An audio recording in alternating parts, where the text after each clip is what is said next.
Nous allons commencer, messieurs.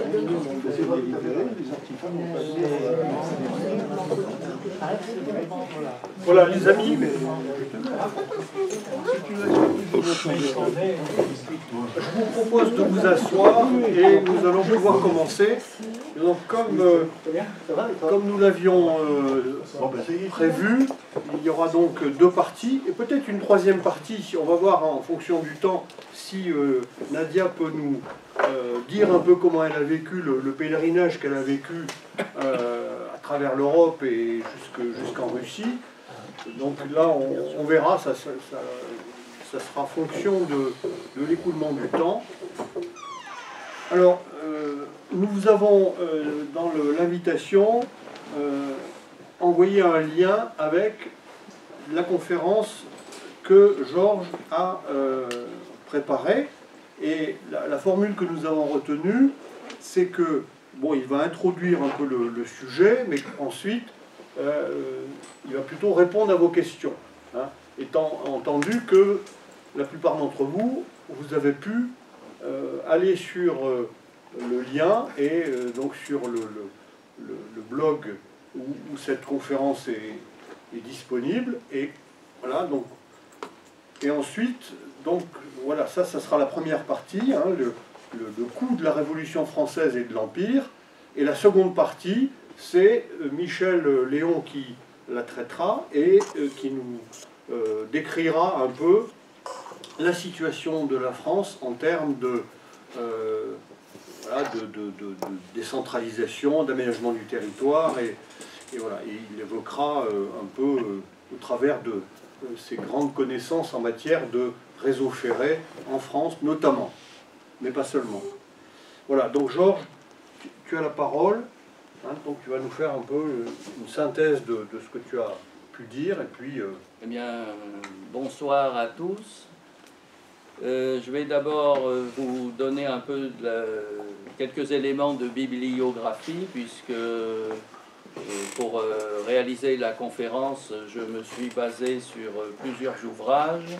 Les grandes dates de la Révolution française de Bruno Benoît, le coût de la Révolution française de René Sédillot, un almanach qui date du 18 janvier 1802, un original, et puis également un ouvrage sur le Dauphiné, sur les poinçons d'orfèvrerie, de M. Girard, qui était ingénieur en chef des bâtiments de France. Parallèlement à ça, je vous rappellerai la précédente conférence que j'avais donnée sur l'histoire du jacobinisme, et je vous invite à lire un certain nombre d'ouvrages, notamment d'Augustin Cochin, d'Augustin Baruel, de M.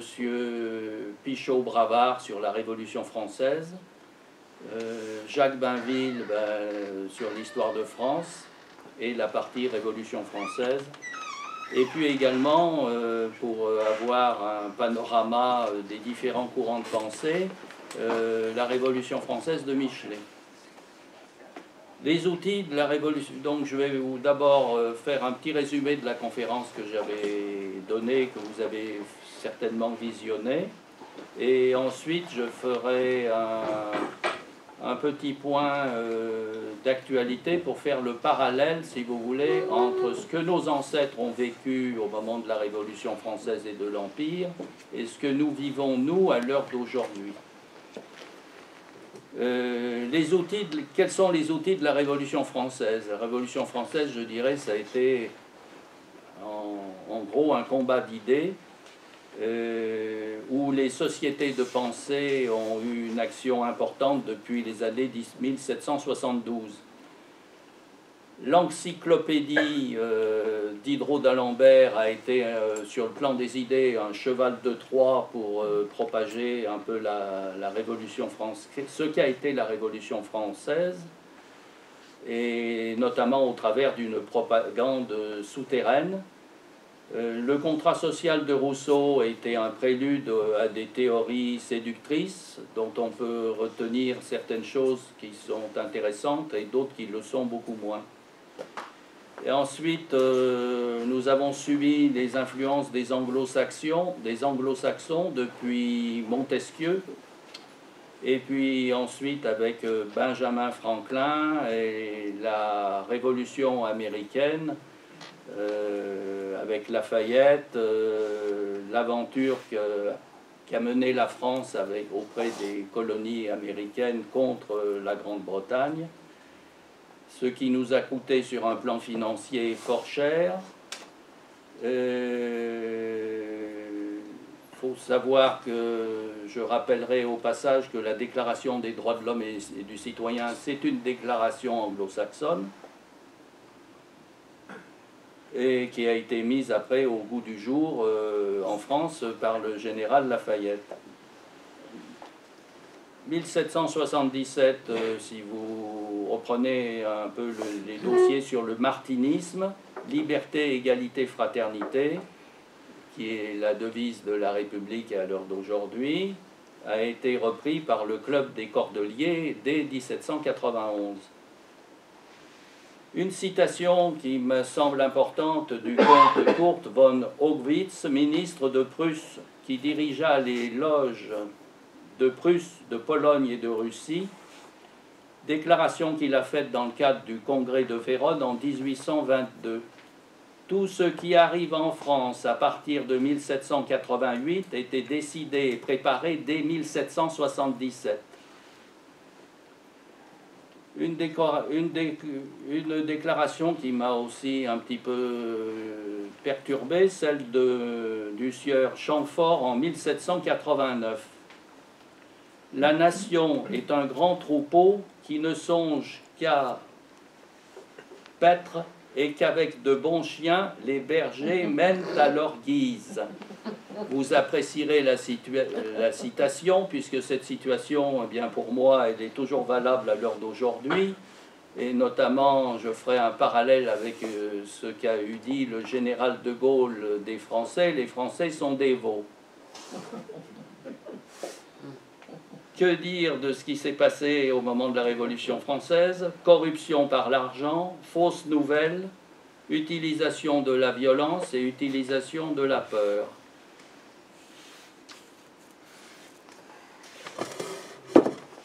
Maintenant, au travers de la conférence que j'avais donnée, quels sont les côtés positifs de la Révolution française? Parce qu'il y a malgré tout, dans toute chose, il y a des côtés positifs et des côtés négatifs. Côté positif, j'y verrai la réorganisation de la France à cette époque-là, fin du XVIIIe siècle. Des réformes étaient nécessaires, mais étaient restées malheureusement dans les tiroirs de l'histoire, notamment sous Louis XV. Les institutions étaient obsolètes et inefficaces. Bien que, au niveau régional, si vous voulez, on ait eu à différents endroits d'excellents intendants du roi, mais ce n'était pas suffisant. La législation fiscale a été beaucoup plus cohérente. On a vu l'émergence du Code de Napoléon, mais ce Code de Napoléon avait été préparé par la royauté. Et je rappellerai au passage que les rois de France s'étaient préoccupés d'un certain nombre de choses dès le XVe siècle avec le fameux édit de Plessis-les-Tours, et qu'en 1789, eh bien, les parlements étaient toujours en train de travailler sur ce fameux édit de Plessis-les-Tours et que le travail n'était toujours pas terminé. Cherchez pourquoi. Et puis, point aussi important, la fin du privilège du sang et le partage des terres. Maintenant, côté négatif, une perte démographique importante. La France a été à ce moment-là saignée humainement. Des pertes de territoire, des pertes de liberté, et notamment les libertés provinciales et ouvrières, rupture d'équilibre, naissance d'un prolétariat sans droit, exploité par les dictateurs du capital sans frein. Une dette importante, spéculative, qui a amené à la banqueroute de l'État. À cette époque-là, je rappellerai la banqueroute des 2 tiers. On a engendré durant cette période-là un retard sur le plan industriel et commercial. et notamment des problèmes nombreux avec la marine marchande, puisque nos bateaux ne pouvaient plus circuler librement. Et puis nous avions signé avec les Anglais un fort mauvais traité commercial qui nous a coûté cher. On a engendré aussi à cette période des retards sur les travaux scientifiques. Certains révolutionnaires n'étaient pas très portés sur la question. Des pertes au niveau éducatif, ça a été sur une partie le nivellement par le bas. On connaît ça à l'heure d'aujourd'hui. La place a été faite aux technocrates. Le bien commun a été mis à mal. Une minorité a imposé ses vues à la majorité. Absence de démocratie. Je rappellerai que la définition de la démocratie, elle est issue des couvents. Parce que dans les couvents, on élit son supérieur, donc le père abbé. Et pas qu'à cet endroit-là, d'ailleurs. Une caste bourgeoise financière a remplacé les aristocrates. Et puis a émergé la politique des partis, c'est-à-dire la division. Diviser pour mieux régner, la devise des Romains. Mais cette devise a quand même des limites importantes. Et puis la Révolution française a engendré une régression du rôle des femmes dans la société, où les femmes se sont retrouvées, je dirais, avec un certain nombre d'incapacités, alors que certaines d'entre elles, comme Olympe de Gouges, se sont élevées contre la misogynie des révolutionnaires. Voilà, je pensais qu'il était bon de rappeler tout ceci. Maintenant, je vais faire un petit parallèle avec la situation actuelle. Actuellement, la société française est une société fracturée. Et je vais citer ce qui a pu être dit déjà à la fin du XVIIIe siècle. La toute-puissance des factions éprise de violence qui manipulent l'opinion et prétendent parler au nom du peuple, ces minorités aux ambitions hégémoniques s'approprient le pouvoir et détournent à leur profit la souveraineté de la nation. Le parti, c'est les partis politiques. Les partis, ce sont des machines à fabriquer la passion collective. L'unique fin de tout parti politique est sa propre croissance, soif de pouvoir au mépris de l'intérêt général et au mépris souvent de leur propre cohérence. Ils appliquent toujours la devise « diviser pour mieux régner ». Et c'est le règne de l'étranger avec les influences étrangères. Trop souvent, les politiques sont complètement hors sol, ils ne sont plus en contact avec la réalité quotidienne. L'adhésion à des valeurs, on nous bassine avec des valeurs. Personne n'est capable de définir ces valeurs. Si possible, ces valeurs universelles qui, soi-disant, remontent à la Révolution française, c'est toute la problématique de l'homme nouveau, du culte de la déesse raison et de l'être suprême, j'en passe et des meilleurs. Tout cela est bien différent du bien commun et relève essentiellement d'utopie. Ce sont souvent des abstractions de valeurs, sans définition aucune. Le personnel politique à 80% à l'heure d'aujourd'hui, je vais être sévère, mais c'est une collusion de médiocres dans une finalité d'intérêt personnel. Des adorateurs de Mammon, la fascination de nos élites pour nos pires adversaires, ce sont souvent des personnes à la culture superficielle, quand elle existe, et qui ignorent souvent le sens des mots. Nous en avons souvent des exemples lors des actualités. En plus, on a servi la France par la dette. C'est pas nouveau, nos ancêtres ont connu ça avec la banqueroute de l'État, et c'est ce que nous connaissons à l'heure d'aujourd'hui. Et on a servi la France par la dette et par le système bruxellois, par le non-respect des traités, par le fait que, si vous voulez, il n'y a pas de contre-pouvoir au niveau de l'Europe, et il n'y a aucun contrôle qui n'est exercé. C'est un ultralibéralisme, et l'ultralibéralisme, c'est quelque chose qui ne va pas avec la religion catholique. Les politiques ont-ils une conscience? À l'heure d'aujourd'hui, je serais tenté de dire qu'à 80%, on se demande s'ils ont une conscience. Et la conscience de quoi? Et l'homme a trop tendance à l'heure d'aujourd'hui à se prendre pour Dieu et ne laisse aucune place à Dieu dans la vie quotidienne. Il faut en finir aussi avec l'autoflagellation, le sentiment de culpabilité, la manipulation des esprits, les contre-vérités. Je rappellerai aussi une citation du président américain Abraham Lincoln. « Aucun homme n'a assez de mémoire pour réussir dans le mensonge. » Et je pense que cette citation est très actuelle. Rien n'échappe à l'espoir, il faut tout espérer. C'est une citation grecque et je vous invite à ce que vous en imprégniez. Autre citation, là où il y a une volonté, il y a un chemin. À l'heure d'aujourd'hui, on a trop tendance à vouloir baisser les bras face à tout ce qui peut se passer, et là, il est important de résister. Il est important également que notre société se réveille et surtout, comme disait un pape récent, n'ayez pas peur. La peur est mauvaise conseillère, rien n'est inéluctable.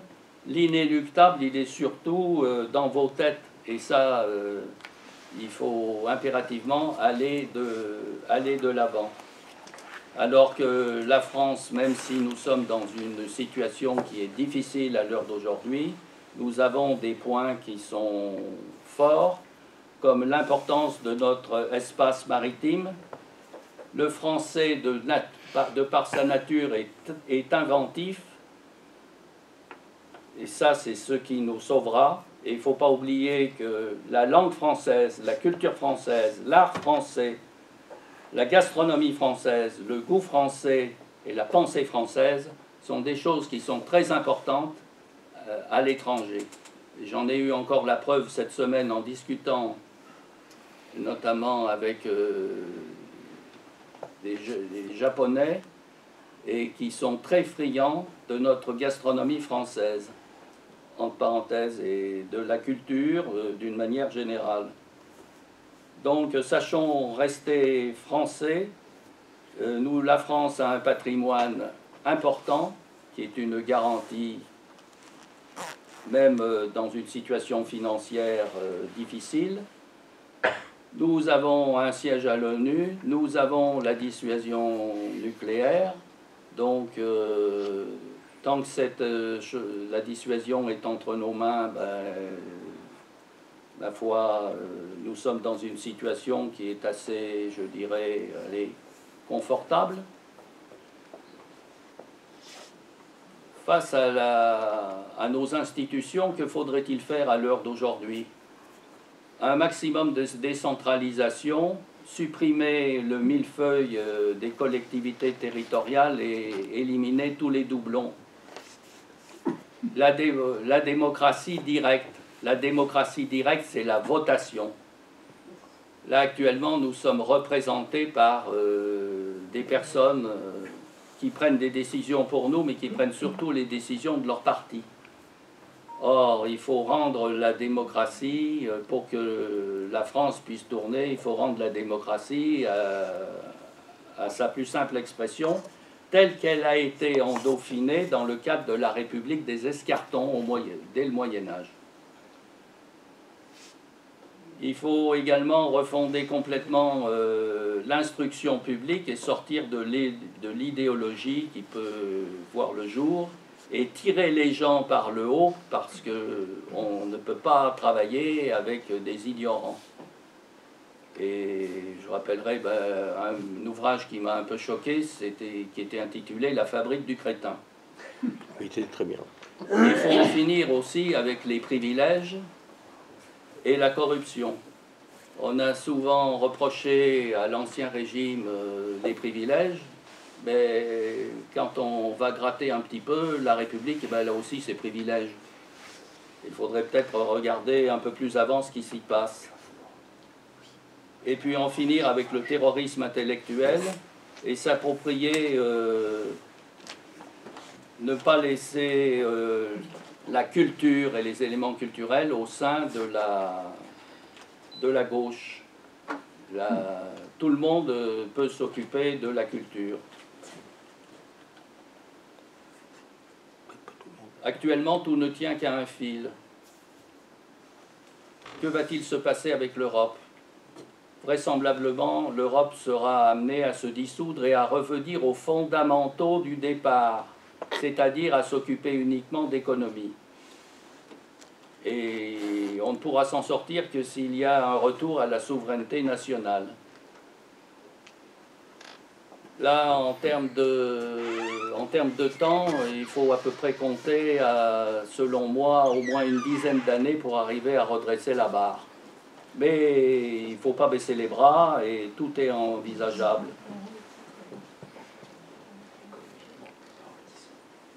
Et la France devrait s'en sortir entre 2030 et 2035.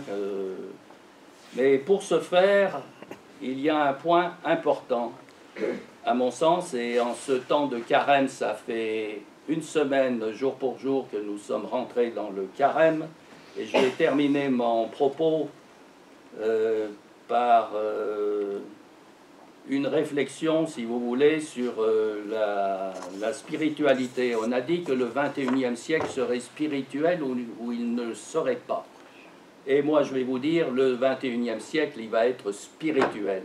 Pourquoi va-t-il être spirituel?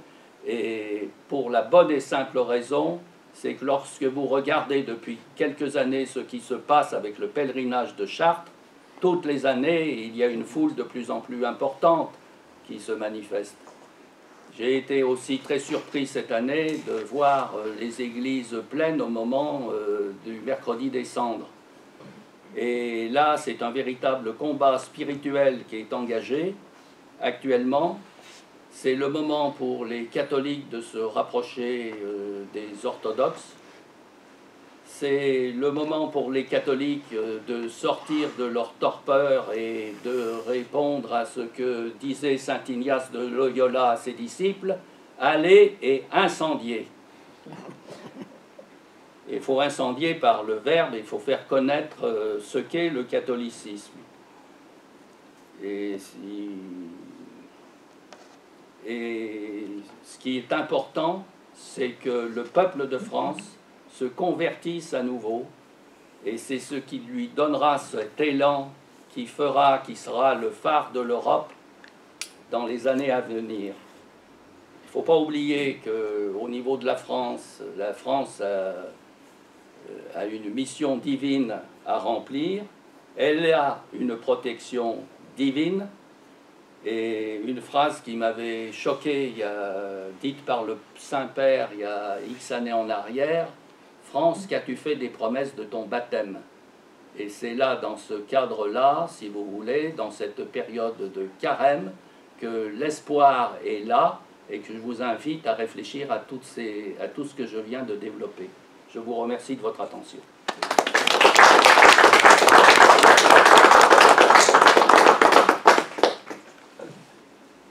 Oui, alors, je te remercie d'avoir fait cette conférence, parce que souvent, quand on pense à la Révolution française, on se pose pas la question financière de l'événement. Autant, lorsqu'on fait, nous avions fait une conférence sur le confinement, combien ça coûte, c'est la première chose auquel on pensait. Alors que là, pour la Révolution française, c'est pas la. Donc, je te remercie d'avoir abordé dans le film que tu l'avais envoyé. Alors, je vais te faire la même réserve que j'avais fait quand on avait enregistré. Tu n'as pas parlé de la suppression du droit d'aînesse. Et on estime aujourd'hui que c'est la principale raison de la baisse démographique en France, notamment chez les paysans qui ne voulaient pas, à leur mort, voir leur domaine être divisé par 2, 3 ou 4. Alors, il est impossible de mesurer exactement ce qu'a été la conséquence du droit d'aînesse, mais on pense que la baisse de la démographie, surtout en milieu rural, c'est principalement à cause de ça. Voilà. Sinon, voilà.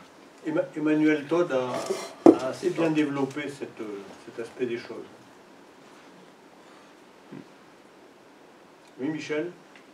Oui, alors, je crois que c'est Polytène qui avait défendu la thèse sur laquelle le Code civil, préparé par la monarchie et accouché par Napoléon, était une des causes principales de la baisse démographique.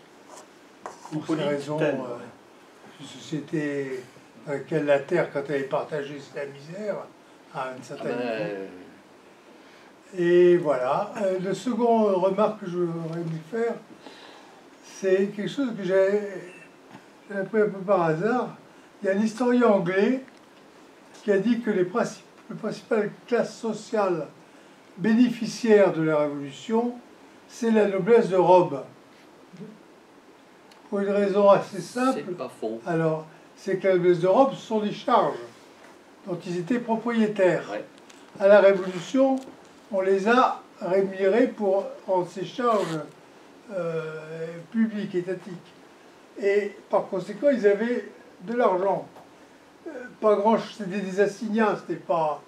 Mais quand même, comme les biens qu'ils pouvaient acheter étaient eux-mêmes en assignats, eh bien, ils ont raflé une grande partie du bien mis en vente à l'époque, qui était surtout le bien de l'Église. Alors, le bien de l'Église, ça servait à faire des sécurités sociales, des retraites des vieux et autres hôpitaux.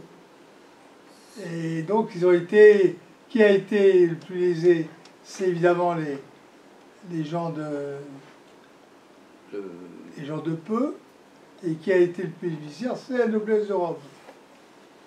Oui, mais je dirais que ceux qui ont acheté un certain nombre de propriétés n'ont pas toujours été en capacité de les entretenir. Parce que derrière, le problème, c'est ça, c'est bien gentil d'acheter. Mais si on n'est pas capable d'entretenir, ça ne va plus. Et si on n'est plus capable de faire fructifier, ça ne va plus non plus. La haute noblesse en France a bien su tirer son épingle du jeu, et notamment par ses mariages avec des bourgeois. Hein, ça, c'est symptomatique. Tous les aristocrates qui s'en sont sortis ont fait des mariages arrangés comme ça avec des gens qui naviguaient dans la haute finance. Est-ce qu'il y a d'autres questions? Je peux citer des cas, hein, c'est pas...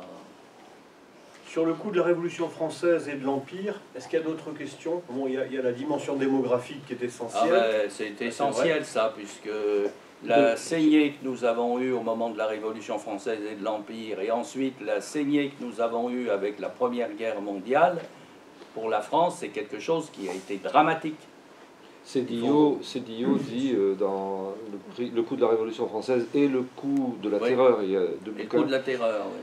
Il donne 1 million de morts pour la Révolution, 1 million de morts français hein, pour les conquêtes napoléoniennes. Tout à fait. Les dites conquêtes napoléoniennes qui ont engendré 1 million de morts étrangers. 1 million de morts étrangers aussi. On doit mouiller. Sur 24 millions d'habitants quand même en France, sur une période de 25 ans à peu près, c'est-à-dire une génération.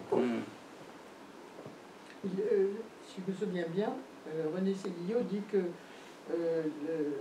il estime environ 2 millions de morts à la période révolutionnaire. Tu peux parler un peu plus fort. Révolution et Empire. Hein. Oui, Révolution et Empire, c'est un tout. Et pour 24 millions. Et les pertes de la Première et la Deuxième Guerre mondiale, c'est 2 millions, les deux guerres. 1,5 million plus 500 1,4 million, oui, plus... Voilà. Et alors que la population avait augmenté. Donc la proportion de pertes au moment de la Révolution était absolument bien plus importante, bien sûr. Tout à Hein, ça a engendré derrière, si vous voulez, une baisse du dynamisme français au profit des Anglais. Parce que pendant ce temps-là, les Anglais ont eu une natalité qui a été beaucoup plus importante que la nôtre. Et des Allemands. Et puis les Allemands. Et l'économie. ah ben, Le recul des frontières aussi. oui, bon, ils avaient, sur le plan économique, ils se sont développés, ils ont développé leur industrie, ils ont eu l'intelligence d'esprit, je dirais, d'aller dans certains axes, alors que nous, on a été, je dirais, relativement rétrograde par rapport à ce qu'il aurait fallu faire. Je vais vous citer un cas qui touche, quand je prends par exemple la famille de Barral au XVIIIe siècle ici à Grenoble. Bon, c'est des gens qui avaient de grosses propriétés et puis des mines, mais ils n'ont pas, à chaque fois qu'ils avaient des bénéfices, ils achetaient des terres alors qu'il fallait normalement investir ces bénéfices dans l'industrie. Et ça, bon nombre de personnes en France n'ont pas su faire et n'ont pas su prendre ce chemin, alors que les Anglais ont été les premiers à s'engouffrer dans la chose. Et ils se sont beaucoup plus développés de ce fait-là. Ils ont eu une avance sur nous qui a été très très importante au XIXe siècle. Donc, par contre, bon, à quel prix? Mais ils n'ont pas perdu 10% de leur population aussi. Non, ils n'ont pas perdu 10% de leur population. Non, puisque leur population, elle n'a fait que croître par rapport à la nôtre. Parce qu'on parle de 2 millions de pertes, bah, ça veut dire aussi des pertes en essence. Ah oui, et puis si vous voulez, au moment de ces 600 000 périodes-là, moi je vois... qui sont partis sur les routes d'Europe. Ah ben, sur les routes d'Europe, et puis de ce fait-là, les gens se sont mariés tardivement, ont eu des enfants tardivement, et ils n'ont pas eu le même nombre d'enfants que les générations qui étaient avant eux. Le problème est là. Ben oui.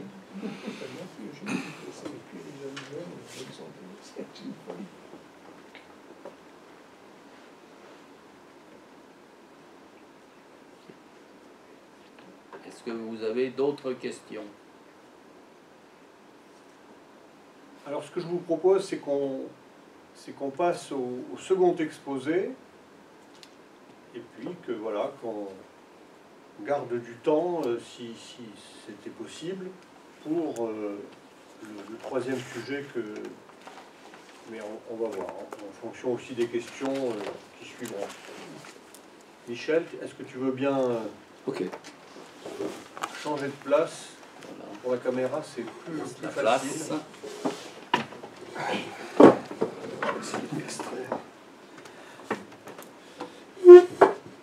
Mon charge.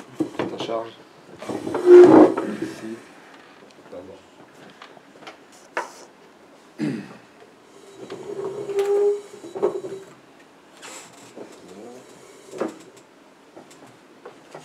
Alors, je remercie Georges d'avoir introduit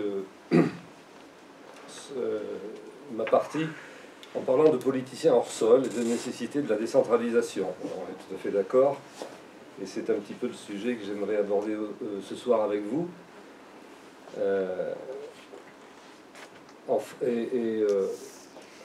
Politiciens hors sol au sens strict, c'est-à-dire hors de la réalité territoriale des populations, des habitants.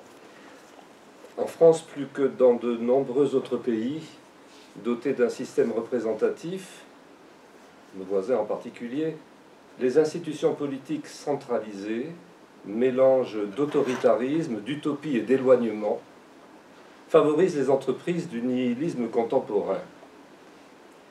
La Constitution de la Ve République stipule dans son article 1er que la France est une république indivisible, laïque, démocratique et sociale. Certes, une phrase a été ajoutée à la fin de cet article, ultérieurement, indiquant que son organisation est décentralisée. mais il s'agit bien en l'occurrence de l'organisation d'une république jacobine qui ne consent que les délégations qu'elle choisit. En effet, l'article 24 de cette même Constitution stipule que le Parlement vote la loi, donc qu'il en détient le monopole. Le Parlement, l'unique Parlement, hein. Il n'y a pas d'autre Parlement que le Parlement qui siège aujourd'hui à Paris. Il pourrait siéger ailleurs d'ailleurs, mais voilà. Aucune assemblée territoriale ne détient le pouvoir de voter une loi dans ses domaines de compétences. Petite nuance avec la France ultra-périphérique, hein, comme dans le Pacifique, hein, par exemple. Donc aucune assemblée territoriale ne détient le pouvoir de voter une loi dans ses domaines de compétences. C'est la définition même d'un régime centralisé, en opposition au régime fédératif, dans lequel le pouvoir législatif est partagé entre le Parlement central et les parlements territoriaux, en rapport avec leurs domaines de compétences respectifs, eux-mêmes déterminés selon le principe de subsidiarité, qu'on pourra définir un peu plus tard. On ne transfère à l'autorité supérieure que ce que l'autorité inférieure ne peut pas accomplir. Le long processus d'unification de la France a été mené par les rois, en alliance puis en opposition aux grands féodaux, en particulier par Louis XIV. Ce dernier, meurtri par la Fronde, a choisi d'attirer ses potentiels concurrents dans les fastes de Versailles. Il a ainsi assuré leur dépendance par les charges, c'est-à-dire une forme de fonctionnalisation, et les dépenses somptuaires. Je vous renvoie au film Ridicule, qui est une magnifique illustration de ce mécanisme d'asservissement des autorités de la noblesse qui étaient les autorités locales. Mais en faisant cela, cette monarchie centralisatrice les a aussi éloignés de la réalité de leur terroir, favorisant par la suite l'émergence d'une culture, de la frivolité et de l'idéologie. Pourtant, et nonobstant, la France de Louis XIV dressait entre le roi et ses peuples, le pluriel est capital, une multitude de contre-pouvoirs plus nombreux que ceux existant aujourd'hui entre le président et le peuple. C'est la Révolution qui a poussé le centralisme jusqu'à son acmé, centralisme dont nous héritons aujourd'hui. Aujourd'hui, la question territoriale et l'hypercentralisation parisienne constituent le grand impensé et la grande pathologie de la République finissante. Brutalement, la Révolution de 1789 avait opposé au vaste kaléidoscope territorial et législatif de la France royale, maintenu dans la France royale, une réaction rationaliste d'une brutalité exceptionnelle dans l'histoire européenne. Les anciennes divisions, et surtout leur liberté, furent jugées impropres à la bonne maîtrise du territoire national par le pouvoir central, qui s'arrogeait toutes les compétences au nom de ces grandes abstractions philosophiques. Et, comme tu l'as dit tout à l'heure, de ces grands intérêts financiers. Mais les deux vont ensemble, ils sont indissociables l'un de l'autre. Au pragmatisme succédait le règne de l'utopie, en fait une dystopie, de l'abstraction, de l'autoritarisme et de la violence face aux provinces et aux ordres, professionnels ou religieux, qui refusaient de se soumettre à ce nominalisme antichrétien. La totalité des anciennes délimitations furent abolies pour laisser place aux départements, qui étaient déjà dans les tiroirs de la monarchie, mais d'une façon particulièrement brutale. On a évité les départements carrés, on est passé juste à côté, et grâce à Mirabeau, on a réussi à déterminer des départements standards, mais intégrés et respectant d'une certaine façon les frontières des anciennes généralités royales. Par exemple, le Dauphiné a été divisé en trois, l'Isère, les Hautes-Alpes et la Drôme, etc. Mais enfin, c'était quand même une sorte de rationalisation assez obtuse. Furent supprimées non seulement les libertés territoriales, que tu as évoquées tout à l'heure, mais aussi les organisations corporatives professionnelles, avec les lois d'Allard et Le Chapelier, prétendant éradiquer tout obstacle à l'économie marchande. organisation de travailleurs comme réglementation professionnelle. Le péché jacobin par excellence est la table rase, explique le philosophe canadien Jean Renaud. La constitution des nombreux autres États européens de notre époque technomarchande prendra plus de gants, respectant au moins formellement à la fois l'histoire, les cultures et les sols. Le Britannique Edmund Burke mettait en garde dès le début de la Révolution. Il n'a pas connu la fin, il n'a même pas connu la terreur. Ça a été juste les 2 premières années qu'il écrivait ses lettres à un jeune noble français qui était devenu révolutionnaire. Donc il mettait en garde, Edmund Burke, dès le début de la Révolution, contre cette table rase institutionnelle des Jacobins français.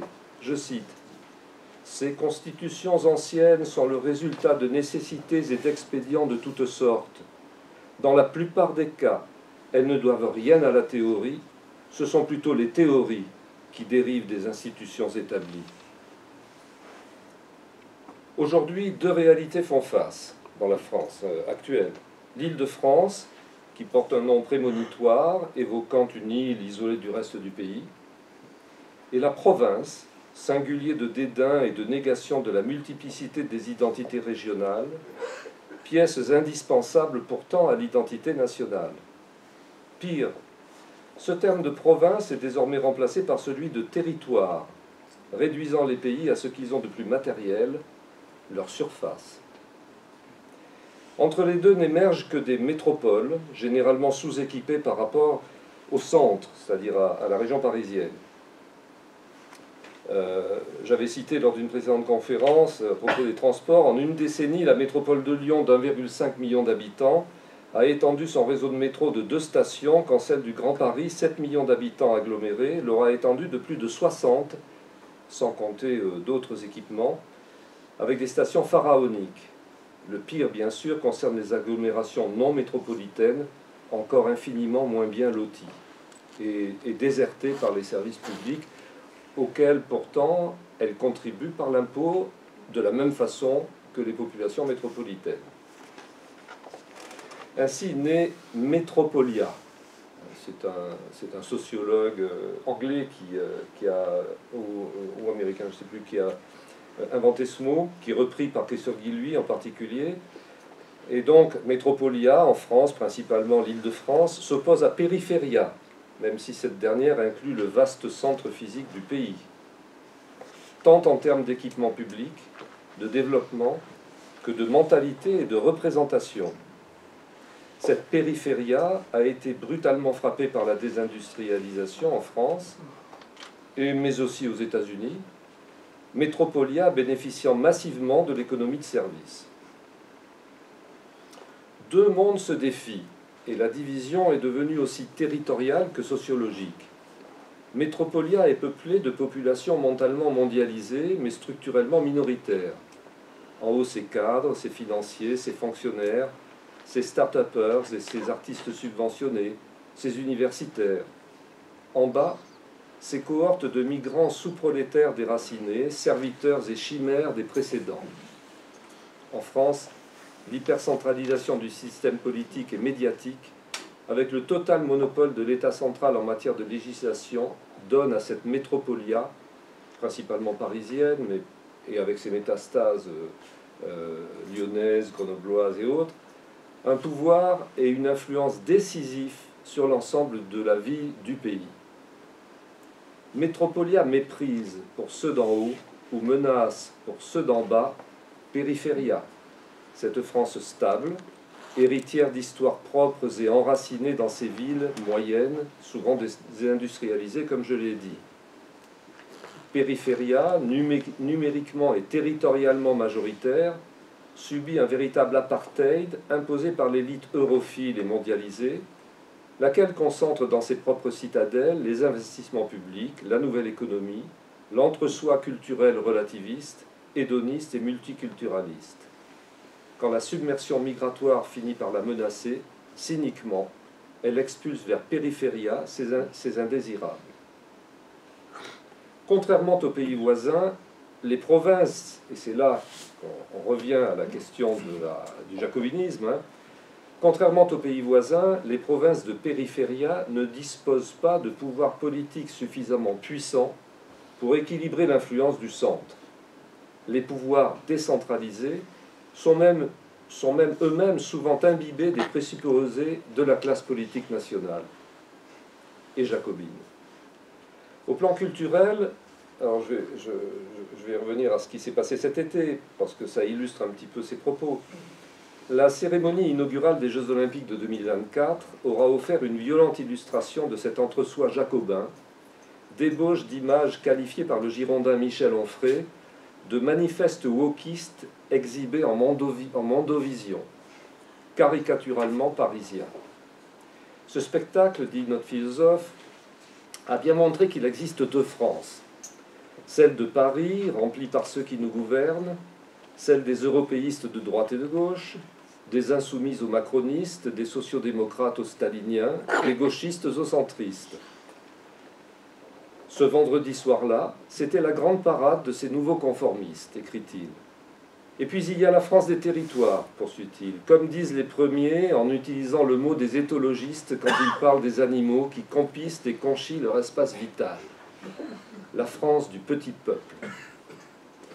Cette France des territoires, ajoute-t-il, a regardé ce spectacle de la France contente d'elle-même, une France qui s'empiffre dans un banquet où sont englouties des sommes considérables et qui, bonne fille, autorise les gueux à les regarder bouffer dans l'un des festins du pétrone décadent. Fin de citation.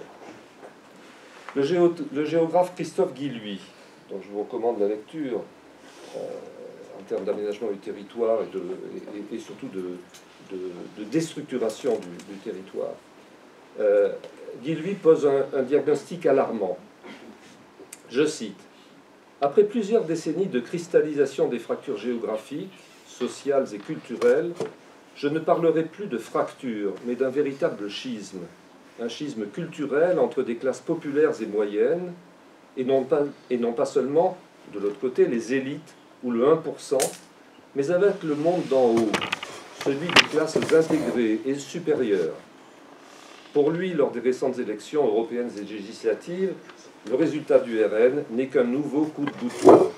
Il n'est pas surprenant.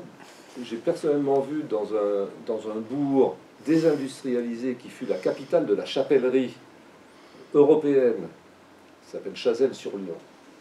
J'ai vu passer un seul élément de la campagne, enfin un seul véhicule de la campagne présidentielle donc des dernières élections. C'était le bus bleu Marine de Marine Le Pen. Et elle a bien compris que le terreau à labourer se situait là. Et quand même, moi qui ai vécu plus de 40 ans en Languedoc, j'ai été estomaqué de voir que l'Aude, qui était le département rose-rouge par excellence depuis toujours, l'Aude a élu 2 ou 3, je ne sais plus, je crois qu'ils sont 3 députés RN. C'était absolument impensable il y a 15 ans. Le Gard. Pardon. Le Et Gard, le Gard, bien sûr. Le Gard, on n'a que des députés RN. Que les députés RN. C'était plus prévisible. Alors que le Gard était très à gauche il y a encore peu de temps. Hein. Bon, Nîmes a eu un maire communiste qui était un ancien mineur, Alès aussi, voilà, Roustan. Effectivement. Le régime agonisant, mais toujours en place, en France, aura porté à incandescence la fracture, le gouffre, le précipice entre la ville lumière ivre de ses fantasmes et les provinces dépossédées du bien commun et de leur souveraineté légitime. Chantal Delsol, aux propos pourtant pondérés, écrivait peu après l'hallucinante cérémonie des Jeux Olympiques, ouvrez les guillemets. Paris est un théâtre et la vraie vie est ailleurs. Dans un pays de plus en plus jacobin, elle concentre à l'excès ce qui se croit la crème de l'élite française, détachée des réalités françaises. C'est une vitrine, un théâtre de cinglés, où l'on voit à l'œil nu les prodiges et les dangers de l'esprit déchaîné, à la fois notre gloire et notre tourment. Je vous recommande la lecture de ce qui fut probablement la thèse, une thèse universitaire de Chantal Delsol, qui s'appelle L'État subsidiaire, et qui est certainement un des meilleurs traités. Et il y a très peu de traités concernant les questions justement de subsidiarité et de fédéralisme en France, qui ait été écrit en français et en France à l'heure actuelle. Cette 5e République macronisée, en phase terminale à mon avis, mais enfin la République, c'est un peu comme le phénix, hein, elle a tendance à renaître, aura dressé un voile imperméable entre d'une part les élites mondialistes et hédonistes et leurs laquais immigrés, les anywhere, et le peuple autochtone immobilisé, interdit de métropole, avec les ZFE par exemple, encore une illustration, et écrasé de taxes, les somewhere. Entre les contingents affairés des aéroports intercontinentaux de Paris, les seuls de cette classe en France, à la légère exception de Nice, mais sinon pour changer de continent en France, vous passez toujours par Paris. C'est un exemple unique en Europe. Vous allez en Allemagne, vous allez en Grande-Bretagne, vous allez en Italie, vous pouvez prendre l'avion pour de très longues distances dans plusieurs villes différentes. Ce n'est pas le cas en France. À l'exception un petit peu de Paris et de quelques vols charters, merci, voilà. Nolisés, comme on dit au Canada. Et donc, de l'autre côté, les besogneux roulant au diesel sur les départementales farcies de radars et interdits de métropole par les ZFE. Entre les clients malins des relations TGV et les clients indignés des lignes régionales ralenties ou abandonnées, remplacés par quelques autobus quotidiens qu'on attend en bord de route, généralement sans abri. Le centralisme est une arme décisive de l'idéologie. Dans le flot de critiques adressées à ce régime agonisant, ceux qui ne trouvent de solution à sa putréfaction, que dans la négation de l'identité de son peuple, dans l'escroquerie financière, dans l'étouffement de l'économie productive par étranglement fiscal et dans le financement du grand remplacement, on ne trouve malheureusement quasiment aucune proposition de traitement de la tare génétique de la République, son centralisme borné, arme décisive pour l'imposition de son idéologie et du pouvoir législatif de ses camarillas.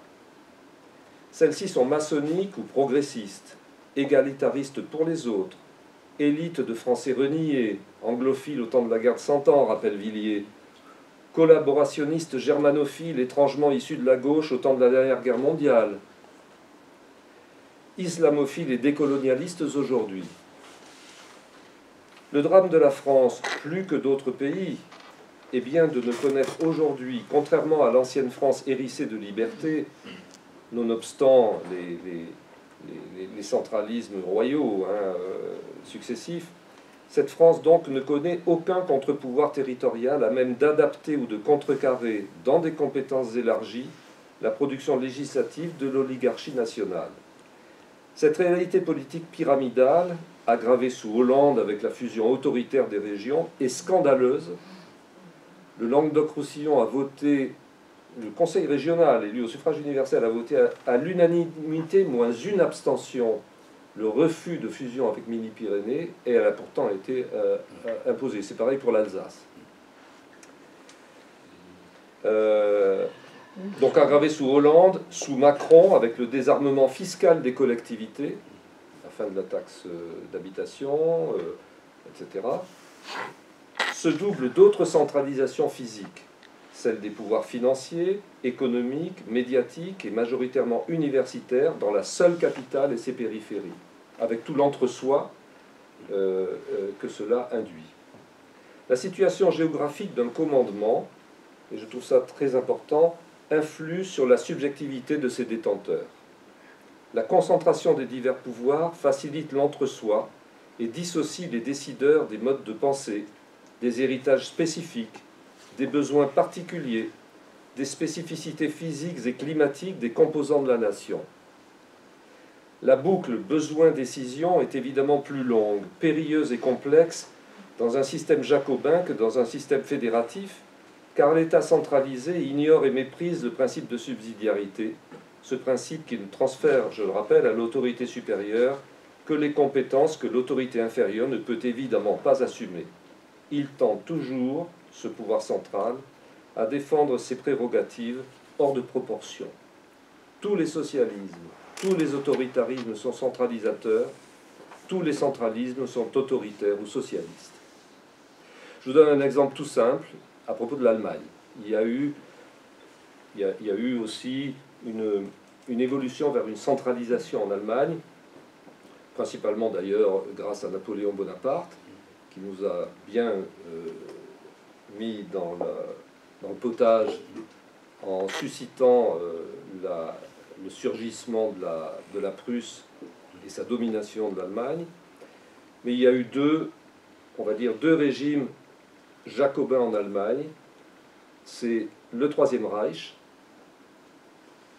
et c'est la République démocratique allemande, la DDR, qui avait supprimé les Länder d'Allemagne de l'Est, qui avaient été constitués par les Alliés, y compris les Russes, les Soviétiques, à la sortie de la guerre. Et dès les années 60, fin des années 60, si ma mémoire est bonne, la République démocratique allemande a supprimé ces Länder et les a transformés et les a divisés en petits départements, de manière à évidemment mieux tenir les régions qui sont, dans la tradition allemande, toujours très identitaires. Quand vous êtes saxon, vous n'êtes pas prussien, et quand vous êtes bavarois, bon, ça c'est à l'ouest. On a trouvé d'amorces de critique de cet état de fait français qu'au fil des crises d'embolie bureaucratique. Faut-il imposer le même odieux diagnostic de performance énergétique à Charleville-Mézières et à Mandelieu-la-Napoule? Mais ces critiques sont restées confinées dans le présupposé jacobin. Diverses tentatives n'ont accordé des compétences et des ressources, ces dernières généralement à la discrétion de Paris, avec par exemple la dotation globale de fonctionnement. C'est Paris qui dit il y a très peu de ressources propres aux collectivités territoriales en France. Enfin, des ressources sur lesquelles elles aient un véritable pouvoir d'évaluation. Donc, diverses tentatives n'ont accordé des compétences et des ressources aux collectivités que sous le vocable de décentralisation. De Gaulle, qui pressentait souvent juste, mais réalisait généralement mal, écrivait ceci dans ses mémoires d'espoir, lointaine réminiscence probablement de son initiale influence maurassienne et probable aussi réminiscence des tentatives régionalistes de Pétain.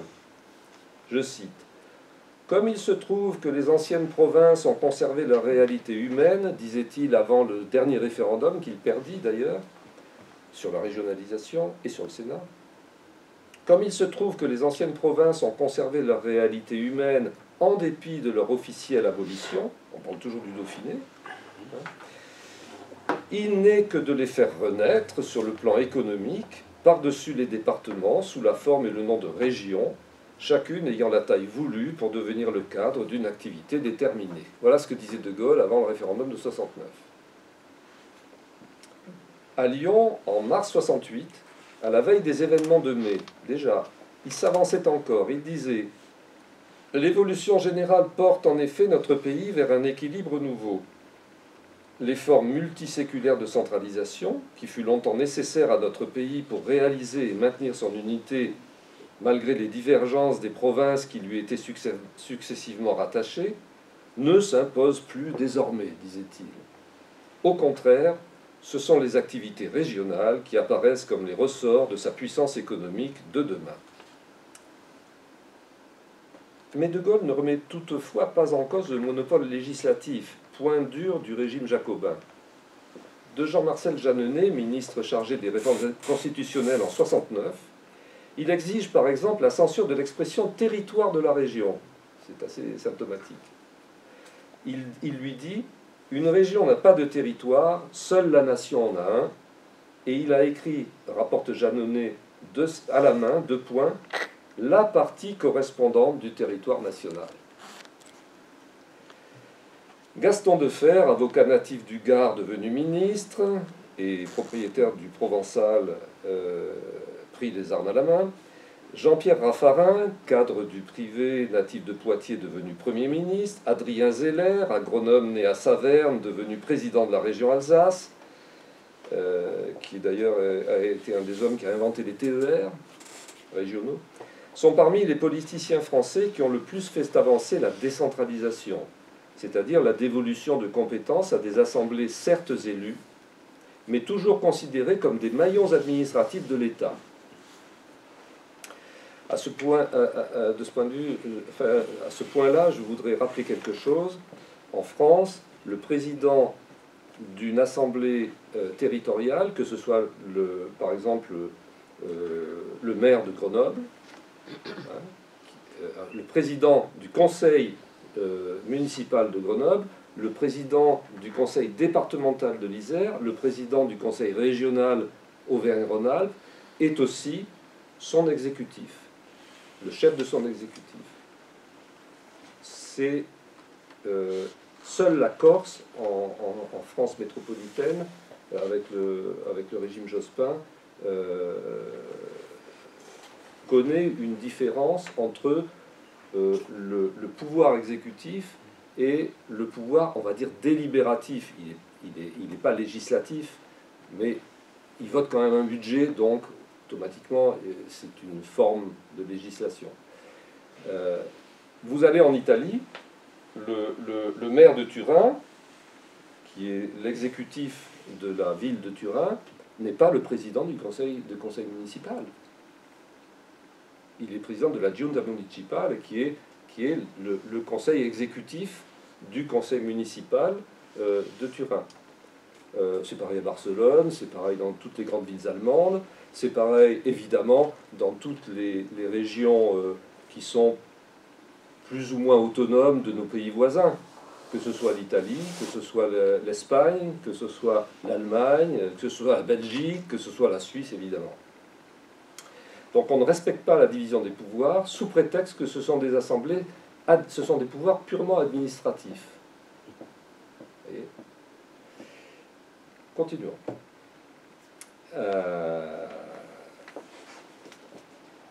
Ce fractionnement en France, il est territorial, il est social et il est mental. Je terminerai là-dessus. Pourtant, comme nous le constatons aujourd'hui, la permanence du centralisme français débouche infiniment plus sur un fractionnement territorial, social et mental, que ne le ferait un fédéralisme bien pensé, dont les régions seraient en prise directe avec les situations de crise et les ressources locales. Voici en cela une conséquence appliquée de l'hétérotélie, ce mécanisme défini au mieux par le sociologue d'origine martiniquaise Jules Monnereau, qui est décédé en 1995, qui pose que certaines décisions ou structures politiques aboutissent au résultat inverse à celui recherché. On veut une France homogène, pyramidale, et on se retrouve avec une France complètement éclatée parce que ça marche mal. La doxa républicaine tympanise ses citoyens du risque de dislocation de la nation par dépouillement des prérogatives du centre.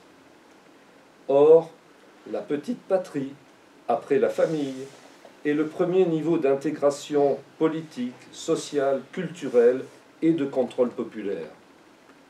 Nier la légitimité de l'autonomie des cellules constitutives du tout, c'est assécher et déresponsabiliser les provinces au bénéfice d'un système macrocéphale.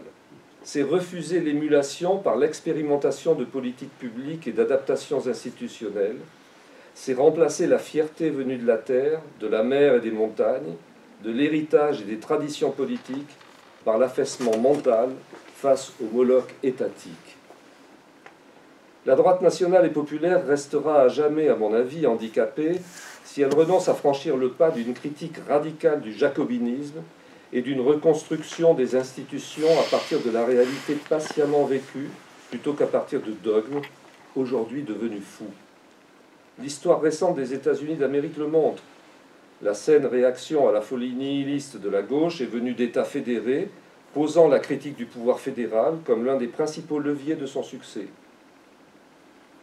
A l'inverse, Washington DC a voté Harris à 92,5%.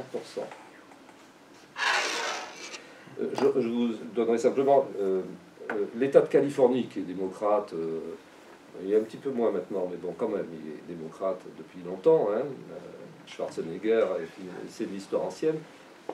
Dans l'État de Californie, quand vous votez, tous les 2 ans à peu près, vous recevez un véritable livre dans lequel vous avez les candidatures et les propositions de référendum d'initiative gouvernementale ou populaire à tous les niveaux administratifs, c'est-à-dire la municipalité, le comté, l'État. Il n'y a pas de référendum aux États-Unis au niveau fédéral, hein, mais il y en a au niveau de chacun des États. Enfin, de nombreux États, pardon, parce que certains n'en ont pas. Puisque vous avez, comme en Allemagne, comme en Suisse, chaque entité fédérée a sa propre constitution. Je vous rappellerai, je vous donnerai un exemple tout à l'heure.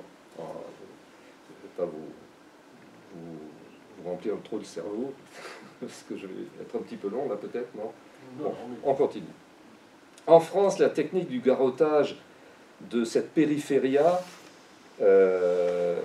qui est aujourd'hui cliente du RN, par le Front républicain aux dernières élections, garantit la pérennité de la domination de Métropolia, tandis que les élus locaux alternatifs, quand ils existent, ne disposent guère d'outils pour contrer les oukases du centre. C'est par le terrain, pourtant, par des pouvoirs locaux ou régionaux renforcés, que pourra se dénouer ce garrot néo-jacobin. Les systèmes fédératifs, je le rappelais, permettent l'expérimentation, la création d'alternatives, une formation des élites spécifiques au niveau des entités fédérées, le respect des identités locales sans que la chape de plomb centrale ne puisse y redire. Le philosophe neuchâtelois Denis de Rougemont écrivait à propos du fédéralisme suisse, je cite, « L'union est forte dans la mesure où les autonomies y contribuent, et elles y contribuent pour autant qu'elles y trouvent la garantie de leur existence distincte. »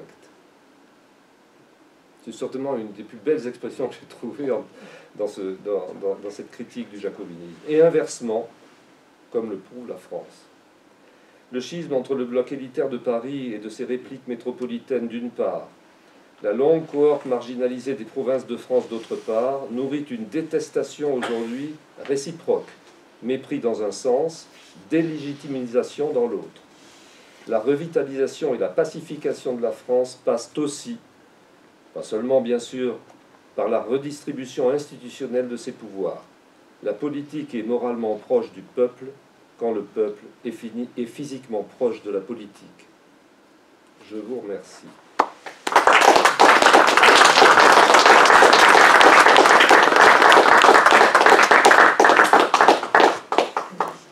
Je me permettrai, si vous voulez, 3 petits points qui illustreront un peu ce que je viens de vous exposer, mais très rapidement. Sur le principe de subsidiarité, qui consiste à n'attribuer une compétence à l'échelon supérieur qu'à partir du moment où l'échelon inférieur n'est pas en mesure de l'assumer. Voilà. Dans la France républicaine, la logique d'attribution est inversée. Le pouvoir central délègue des compétences aux échelons inférieurs, souvent quand ses budgets ne paraissent plus à même de les assumer. La souveraineté y trouve sa source en haut, parmi les élites bardées de leurs grands principes, tandis qu'en régime fédératif, la souveraineté s'échelonne à partir de la réalité vécue, comme je vous l'ai expliqué tout à l'heure. Alors, avec toutes les nuances qu'il faut y apporter, évidemment. On est dans un monde techno-marchand, dominé par des oligarchies, que ce soit en régime fédératif ou centralisé. Mais la centralisation aggrave aggrave l'impact et l'influence, justement, de ces oligarchies. Si vous voulez, sur l'ancienne France, si vous voulez juste quelques chiffres, ça peut vous intéresser. Les limites des territoires de l'ancienne France, souvent disjointes, et tu parlais de situations un petit peu confuses, même très confuses d'ailleurs, s'ordonnaient suivant les compétences militaires, ecclésiastiques, juridiques et royales. On comptait ainsi 36 gouvernements militaires issus des grands fiefs féodaux, avec leur leur régiment qui portait le nom de ces territoires, enfin de ces provinces. Voilà, dans 36 gouvernements militaires issus des grands fiefs féodaux, on comptait 18 provinces ecclésiastiques et 135 diocèses, l'Église assurant, outre la fonction spirituelle, l'essentiel de l'éducation, de la santé, de l'aide sociale, ce que tu as dit tout à l'heure. On comptait 15 parlements, 2 conseils souverains et un conseil provincial pour la haute justice. Et on comptait 37 généralités pour l'administration de l'État royal central et sa fiscalité, seule véritable division imposée d'en haut, qui avait été créée en 1542 par l'édit de Cognac de François Ier. Donc, et tout ça, alors ça pouvait, par exemple en Dauphiné, ça se superposait, hein, le gouvernement, le Parlement, etc. Par contre, ailleurs, ça pouvait être complètement disjoint. Le Parlement de Paris étant très important, enfin, un territoire très, très vaste, il descendait jusqu'à l'Auvergne. Et donc, vous pouviez avoir une localité qui dépendait d'une circonscription pour l'Église, d'une autre pour l'administration royale, etc. La Bretagne, comme le Dauphiné ou le Languedoc, et c'est là qu'on voit que le jacobinisme français n'est pas une fatalité, on a une histoire qui remonte à avant 1789. Donc la Bretagne, comme le Dauphiné ou le Languedoc, gardaient leurs propres États. L'historien René Sédillot, que tu citais tout à l'heure, rappelle que la Bretagne ignorait la Gabelle, comme aussi bien l'Artois, la Flandre, le Hainaut, la Navarre, le Béarn. Et le jour où Louis XV ordonnait d'arrêter un noble breton dont l'ivresse faisait scandale, son lieutenant général devait présenter des excuses. La Corse, dernière acquisition du royaume, je ne sais pas si c'était pour notre bonheur ou notre malheur, c'était en tout cas auprès de l'État de Gênes, province d'État avec assemblée propre, associée aux tâches du gouvernement, jouissait d'un régime fiscal distinct, du libre usage de sa langue, d'un régime douanier propre, et avait ses podestats et pairs du commun, magistrats et juges municipaux.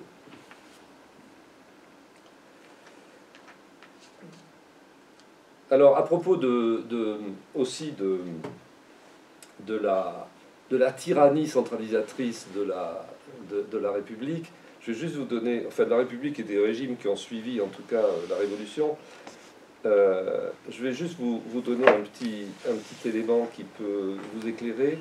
Après la disparition de la multitude de statuts municipaux de l'Ancien Régime, quand les villes étaient gouvernées depuis les chartes du XIIe siècle par des consuls, des jurats, des capitules issus des acteurs économiques, il fallut attendre, après 1789 et la suppression donc des libertés, hein, la nuit du 4 août, l'épouvantable nuit du 4 août, qu'on vous présente comme la nuit de la liberté, voilà. Donc, elles étaient gouvernées depuis les chartes du XIIe siècle par ces gens-là. Il fallut attendre 1884, c'est-à-dire un siècle après, pour que le conseil municipal fût élu au suffrage universel direct. Il était censitaire depuis 1831. Et que le maire fût élu par le conseil, alors qu'il était jusque-là nommé par le gouvernement pour les grandes villes et par le préfet pour les autres. Sommet du jacobinisme. C'est à cette époque que le fédéraliste Proudhon dénonça ce rationalisme jacobin en écrivant que la vraie base de toute république,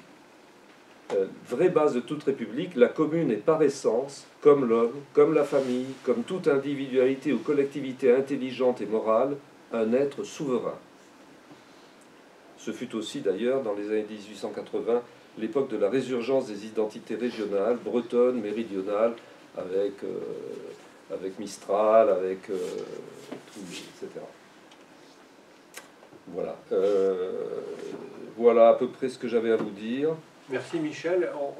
On a peu de place pour les questions puisqu'il est déjà 8h30. Moi simplement je voudrais tout de même ne pas, puisque tu as cité Proudhon, je voudrais quand même citer la grande phrase de Proudhon. Proudhon se voulait prophète et il a dit la France renaîtra de ses fragments. Et il y a quand même quelque chose qui a été fait depuis à peu près 50 ans et auquel nous sommes nombreux dans cette salle à avoir participé parce que les souverainistes, les royalistes ont été des grands contributeurs de la réflexion sur la résurgence des libertés et la résistance. Maurras. Et la grande idée que nous avons défendue, et qui n'est pas du tout perdue, c'est l'idée de redonner aux pays, aux arrondissements de taille, enfin aux pays de taille arrondissement, c'est-à-dire vous voyez, ça correspond à peu près aux sous-préfectures, et ben, un pouvoir à la fois social, économique, culturel et politique. Et je crois que l'association des pays est aujourd'hui en France le creuset où tous les élus locaux, que ce soit les maires, que ce soit les présidents de CIVOM ou de syndicats intercommunaux, se retrouvent. Il y a tout de même, au niveau des pays, une vitalité qui permet à la France non seulement de survivre, mais de se développer. Que ce soit en matière de gestion des compétences, de gestion des ressources humaines, de gestion des hôpitaux, etc.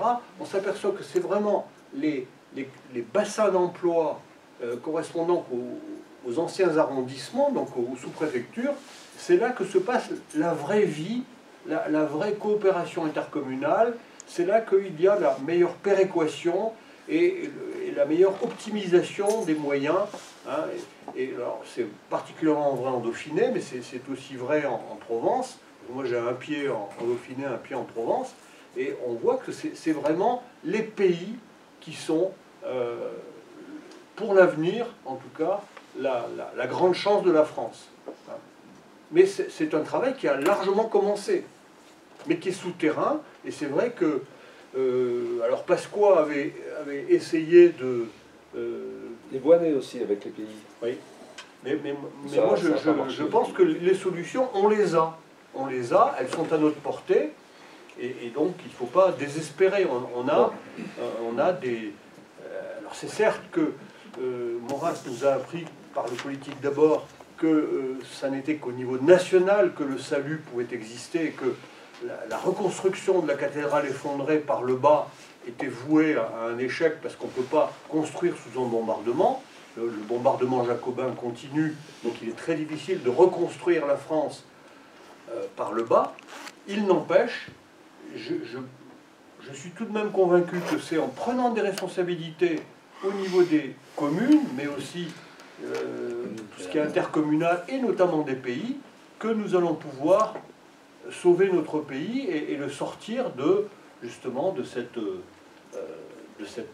décadence qui s'accélère quand même, parce cette décadence, elle est rapide. Hein. Oui, le problème, c'est qu'on se heurte à un système qui est excessivement centralisé sur le plan législatif, bien sûr, hein, mais aussi sur le plan médiatique.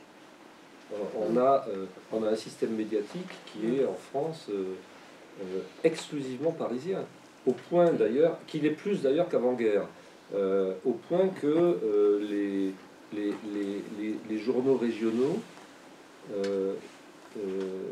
ont quasiment abandonné, à quelques rares exceptions près, ont quasiment abandonné la question du débat national et de la politique internationale. C'est effrayant.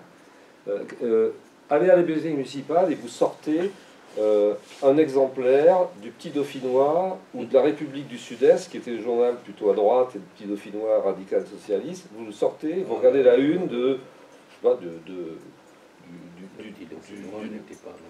Le Petit Dauphinois était Ratsock. Tout à fait radical socialiste. Hein. Je suis désolé. Hein. Il était quoi alors? Le patron, avant-guerre. Hein. Ouais. Avant-guerre, oui, Avant parce qu'il a été supprimé après. Avant-guerre, le patron du Petit Dauphinois, il était royaliste. Non, c'est la République du Sud-Est qui était à droite. Ça va être dur de Débat vérifier. d'experts. Débat d'experts. De toute façon, vous prenez l'un ou l'autre, et vous verrez que la une pourrait être comparée à la une d'aujourd'hui du Figaro ou du Monde, ou enfin d'un journal national. On s'emparait vraiment à l'époque de l'actualité nationale et internationale. Donc il y avait une vision régionale de cette actualité. Aujourd'hui, le Dauphiné libéré est il vous tombe des mains, quoi. Il n'y a plus rien. les kermesses. Oui, oui, Et les chiens écrasés. voilà. Voilà. Ouais. Bon, et c'est... Je t'arrête Oui. pour laisser quand même un peu de place aux questions. Michel? Quand même, il y a une cinquantaine d'années, il y avait des organes de concertation dans lesquels on pouvait discuter de la France, son organisation, etc. Bon, le Conseil économique et social, je ne sais pas si ça a vraiment eu une réalité un jour, mais bon, aujourd'hui, tout le monde sait que c'est pour placer les petits copains qui n'ont pas trouvé à se faire élire. Il y avait l'aménagement du territoire tout de même. Aujourd'hui, on n'en parle plus apparemment. Et il y avait le... Comment ça s'appelle? Enfin, il y avait... Oui, il y avait des organes de planification. Et on a l'impression que tout ça, c'est resté peut-être quelquefois en tant que petit poste, mais en tant qu'organisme qui fait quelque chose, c'est fini. Alors, il faut se demander pourquoi. Je vais montrer qu'il y a des jacobinismes accentués. Oui. Avec cette division d'une France qui vit son agonie, peut-être pas, mais sa léthargie, et puis quelques métropoles qui gazouillent. Alors, je serais moins optimiste que toi. J'ai l'impression que le jacobinisme a des raisons d'être. C'est-à-dire qu'il y avait un fédérateur fort. Alors, il y a des pays où il n'y a pas trop besoin de fédérateurs parce qu'ils sont déjà d'une seule culture, une seule race, une seule langue, et pratiquement, c'est plus facile quoi, de tenir l'ensemble. Mais la France a été effectivement formée de briques et de broc par l'État. Et l'État capétien était un fédérateur puissant et chanceux. Tandis que là, en l'absence de fédérateur, les risques de dissociation, les gens en ont quand même, les gouvernants, en ont une certaine pressentiment. Et par conséquent, s'ils sont tous dans en jacobinisme, enfin, et puis ces différentes couches, hein, il y a manifestement, économiquement, le département et la région, ça ne se défend pas, c'est l'un ou l'autre. Quand même, ce qui me semble, c'est que l'hypercentralisation qu'on connaît en particulier, donc on parlait des médias, qui forment l'opinion quand même, hein. Mais on parle aussi des grands investissements publics. Je vais vous donner juste un exemple. Alors, j'en reviens aux questions des transports, mais entre Saint-Étienne, 450 000 habitants, et Clermont-Ferrand, 380 000 habitants, ou 320 000, je ne sais plus exactement, il y a 145 km. Parce qu'il manquait 50 millions d'euros en 2016 pour maintenir en l'état la ligne de chemin de fer qui les relie, on a supprimé 47 km au milieu. Et on a gardé juste ces deux bouts.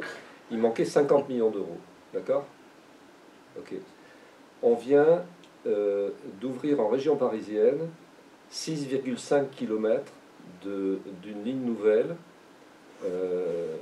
qui n'est pas à grande vitesse, hein, mais voilà, pour permettre de relier Amiens à l'aéroport de Roissy et au réseau TGV. 541 millions d'euros pour 6 km et demi. Le métro du Grand Paris, c'est 50 milliards d'euros. Je parlais des 60 nouvelles stations. C'est 50 milliards d'euros. D'accord? C'est tout. Alors, moi, pour être...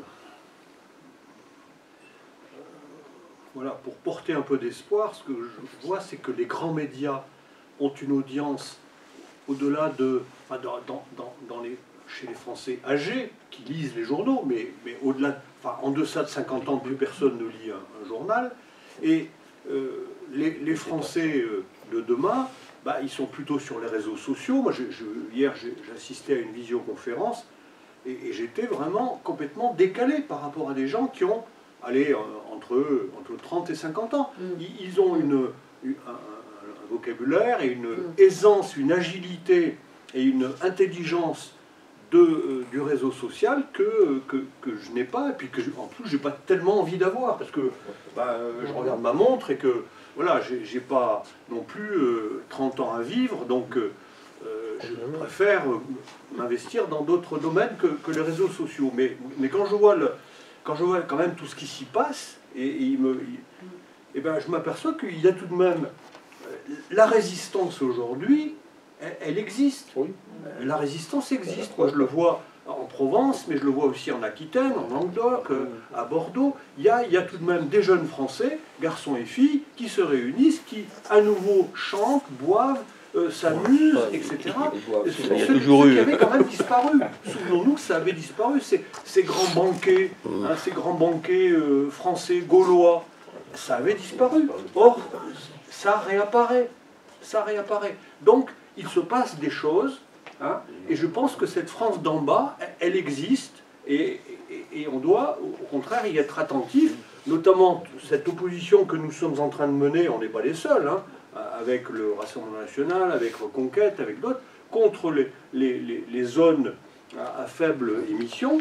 Et là, en plus, on est hébergé par l'Automobile Club, qui est aussi le fer de lance de l'opposition à ces zones de faible émission. Donc il y a tout de même des combats à mener qui sont absolument encourageants, et il faut aussi...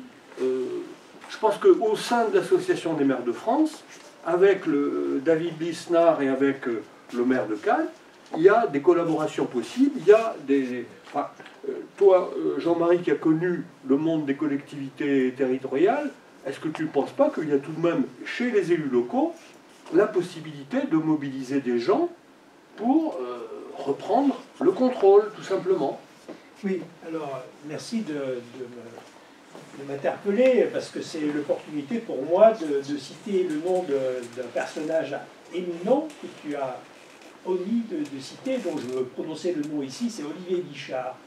Parce qu'en effet, dans la famille gaulliste, c'est celui qui a défendu l'idée de décentralisation, qui a abouti malheureusement à l'échec de 69, mais qui aurait pu constituer évidemment un renouvellement total des institutions françaises, et par le malheureux concours du syndicat des tenants de mandats électoraux locaux, et qui voulaient s'accrocher bec et ongles autour du président du Sénat à leurs prérogatives, ça n'a pas été possible. À l'époque, la bataille s'est déroulée essentiellement sur des affaires de prébande. Il faut bien s'imaginer ça. Quand on imagine, par exemple, que la Bretagne s'est soulevée au moment des bonnets rouges, tous acteurs confondus, et d'abord les acteurs économiques, pour commencer, les acteurs économiques et sociaux, les syndicats qui étaient à la bagarre, et qui ont entraîné avec eux les élus. Donc c'est déjà un début de réponse à l'interpellation que tu me lances. Est-ce qu'aujourd'hui les élus locaux peuvent être les moteurs de cette révolution girondine? Eh bien, je pense qu'aujourd'hui, nos élus locaux ont eu les ailes coupées, en vérité. Car on a cité tout à l'heure le mouvement de 81 avec la décentralisation. Et il faut se représenter que dans les 40 années qui viennent de s'écouler, il y a eu une reprise en main phénoménale. Phénoménale. Alors bon, évidemment, au début, elle a été servie par la morale, cette reprise en main, parce que ça a été les scandales qui ont émaillé les grands féodaux de la décentralisation, qui, tour à tour, sont allés devant les tribunaux, devant la Cour de justice de la République, etc., pour s'expliquer sur un certain nombre de choses. Il y a des grands barons, Michel Noir à Lyon, par exemple, qui est allé en prison, et puis on pense évidemment à quelqu'un qui est pas loin d'ici. Bon, et puis beaucoup d'autres. En vérité, si vous regardez la photo de famille du mouvement qui s'est appelé celui des rénovateurs, en Chartreuse, si vous regardez sur cette photo, il n'y a que des morts politiques. Il y a un survivant qui est Philippe de Villiers, Philippe de Villiers qui était sur la photo. mais lequel Philippe de Villiers s'est échappé dans la métapolitique en vérité, et a quitté le terrain de la bagarre politique au sens de l'exercice des pouvoirs. Hein, il a même laissé son conseil départemental de la Vendée. Alors que la Vendée est un des exemples de ce que la décentralisation a pu produire de meilleur. Car la Vendée d'avant 1981 et la Vendée qu'a laissé Philippe de Villiers, c'est deux mondes différents. C'est deux mondes différents. Alors, certains diront que bien sûr, c'était trop facile, parce qu'évidemment, quand ça réussit, c'est forcément parce que c'est facile. Quand ça échoue, c'est parce qu'on peut faire autrement, mais quand ça réussit, c'est parce que c'était trop facile. Donc, là, en l'espèce, c'était trop facile, parce qu'évidemment, ce qu'on appelle en aménagement du territoire la banane bleue, c'est-à-dire tout cet arc atlantique, il y a comme l'héliotropisme qui est l'attirance vers le soleil, pour parler de la Côte d'Azur, il y a également une attirance vers la mer et vers l'océan Atlantique, bien sûr. Et d'une certaine façon, l'aménagement du territoire littoral de l'Atlantique se fait de manière un peu spontanée, parce qu'évidemment, il y a une affection des populations pour aller vers la côte. Ça, c'est une affaire entendue. Mais la Vendée, c'est pas seulement les Sables d'Olonne. La Vendée, c'est aussi tout le Marais.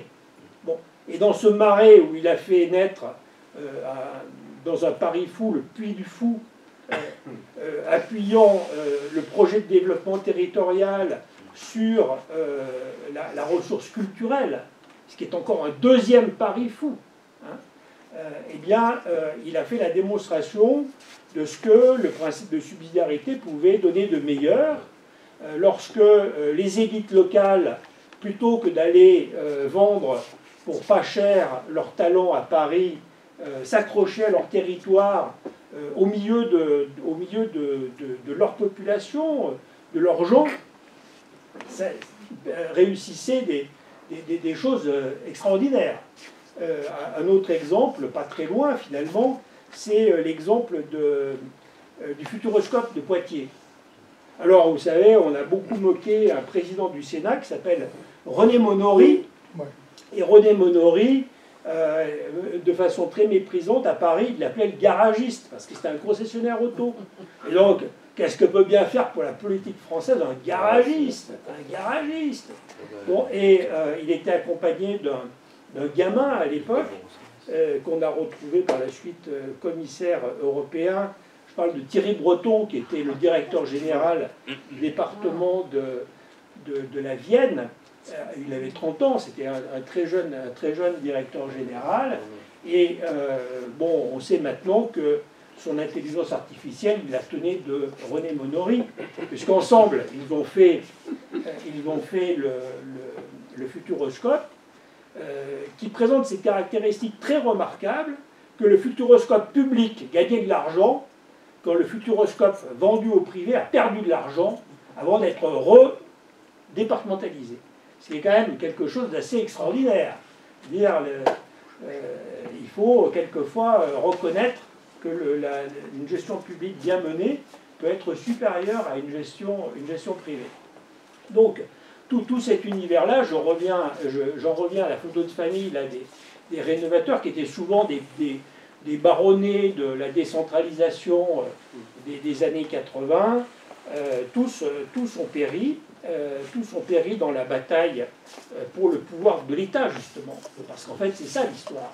Il y avait un phénomène de renouvellement de génération, mais il y avait aussi une tentative de prise de pouvoir par des élites provinciales par rapport à des élites parisiennes. Tous sont décédés, donc, politiquement, excepté encore un autre personnage qui est le président du département de la Savoie, Michel Barnier, qui était notre éphémère Premier ministre, et qui là aussi, à la faveur des Jeux Olympiques d'Albertville, évidemment, a montré, une fois encore, ce que peut produire un pouvoir local qui est bien mené, bien maîtrisé. Le département de la Savoie, c'est 350 000 habitants, hein, c'est ridicule. Il faut ajouter au département de la Savoie la Haute-Savoie pour que l'ensemble Savoie-Mont-Blanc fasse le poids du département de l'Isère, pour vous représenter quand même. Bon. Et aujourd'hui, qui oserait comparer l'Isère, qui est en termes de vitesse un petit peu quand même, hein, en tous les cas pour une partie d'entre elles. Je parle des métropoles, la métropole de Grenoble essentiellement, qui est en train de sombrer dans la misère, tiers-mondisation pour une grande partie, hein, avec la Savoie qui, elle, a trouvé des voies de développement extraordinaires. Et c'est un département qui est à 100% montagnard, à la différence de l'Isère qui est seulement qu'à moitié montagnard. La montagne, c'est aussi des routes difficiles, c'est aussi des tunnels qui existent ou qui n'existent pas, c'est des voies ferrées qui quelquefois ne se rejoignent pas, parce qu'elles ne peuvent pas se rejoindre. Donc là aussi, on a un département qui a fait la démonstration avec ses dirigeants, avant lui, Joseph Fontanet, de ce que la décentralisation peut produire de meilleur. Bon, mais aujourd'hui, Enfin, j'en viens au diagnostic qui m'était demandé. Est-ce qu'aujourd'hui, les élus locaux peuvent entraîner la réforme de nos institutions publiques? Je réponds que non. Je réponds que non, parce que aujourd'hui, ils sont les vassaux les plus prisonniers du pouvoir politique. Vous l'avez vu au moment de la préparation du budget primitif, enfin de la loi, de ce qu'on appelle la loi de finances 2025, avec Michel Barnier, où il y a eu cette querelle autour de la dotation de l'État. Vous avez entendu tout à l'heure, Michel, vous parler de la dotation de l'État. Car en effet, c'est Paris qui, au travers de la dotation globale de fonctionnement, va allouer des crédits aux collectivités locales. La proportion des dotations par rapport à la proportion de la fiscalité locale sur laquelle les élus avaient maîtrise a littéralement fondu. Aujourd'hui, ils sont pratiquement entièrement dépendants de Bercy. Bercy donne ou ne donne pas. Donne à qui veut. Parce que bien souvent, les règles... Hein, on a entendu le fléchage, par exemple, des crédits ferroviaires que Michel nous a donné tout à l'heure. Le kilométrage entre Amiens et Paris, et puis entre Clermont-Ferrand et puis... Amiens-Paris, c'est juste un raccordement de 6,5 km, 541 millions d'euros. Clermont-Ferrand-Saint-Étienne, il manquait 50 millions d'euros, il ne les a jamais donnés. Voilà. Ça, c'est une délibération alors qui échappe à tout le monde. Tout le monde. Je veux dire, il faut venir ici pour entendre qu'à un moment donné, il y avait une décision telle que celle-ci à prendre. On aurait pu dire, il faut faire un référendum, il faut décider... non, rien de tout ça. En Suisse, il y aurait eu un référendum. Rien de tout ça. Rien de tout ça. Rien de tout ça. Donc aujourd'hui, les élus sont évidemment dans un état de très grande dépendance par rapport à Paris. Voilà. Est-ce que je peux juste vous donner un chiffre, enfin une petite série de chiffres. Le budget par habitant de l'Île-de-France, le budget de la région Île-de-France par habitant, ou de la région Rhône-Alpes, Auvergne-Rhône-Alpes par habitant, est de l'ordre de 400 € par an. D'accord ? Il s'élève à 3 500 € en Sicile, région autonome depuis 1946, à 2 700 € pour la communauté de Madrid, à 2 300 € pour la Lombardie, et à 4 000 € pour le Bade-Württemberg ou la Bavière en Allemagne. Sachant que ces pays-là, on va dire, nous on a les départements, mais ils les ont aussi. En Italie, il y a les provinces, et les provinces aussi en Espagne, hein, qui ont elles-mêmes des budgets. Hein. Voilà, c'est pour vous dire. Oui, tu peux arrêter. Okay.